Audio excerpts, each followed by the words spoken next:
I think there is a debt double standard.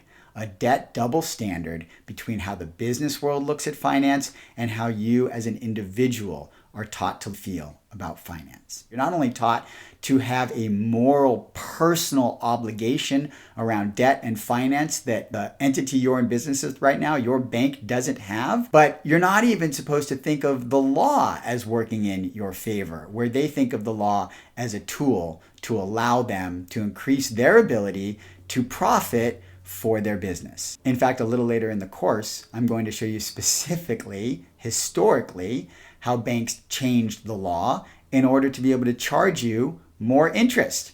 They couldn't do it. They changed the law. Now they can. So my argument is, if a bank is allowed to legally, without moral recrimination, pursue its best interests as a corporation to increase its profits as an entity, why are you taught that you can't do the same thing? Bankruptcy is a strategy. Debt settlement is a strategy. So why are you as an individual taught that these are not viable alternatives?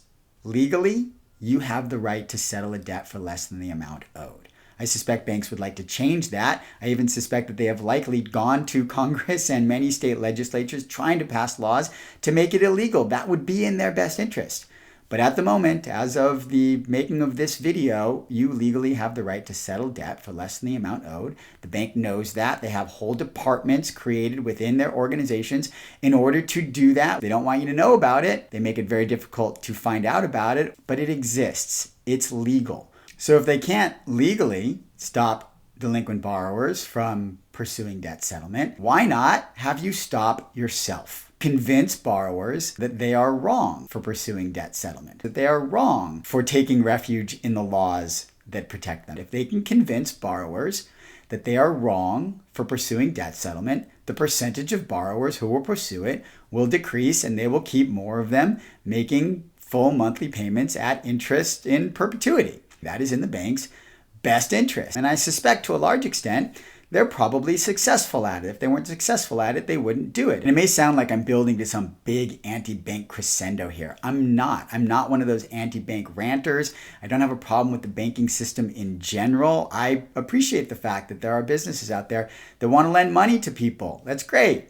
I don't fault banks for pursuing their best interest. Within that, I also encourage you to not think of the bank as wrong. A lot of people in debt get caught up in this cycle of blaming the bank and getting angry. Well, it's not going to serve you, certainly not when you start talking to debt collectors. In the same way that they should not and are not allowed to be angry at you, I recommend that you are not angry at them. They are not wrong. You will not hear me say that a bank is wrong for doing what it does legally within Milton Friedman's scope of playing by the rules of the game.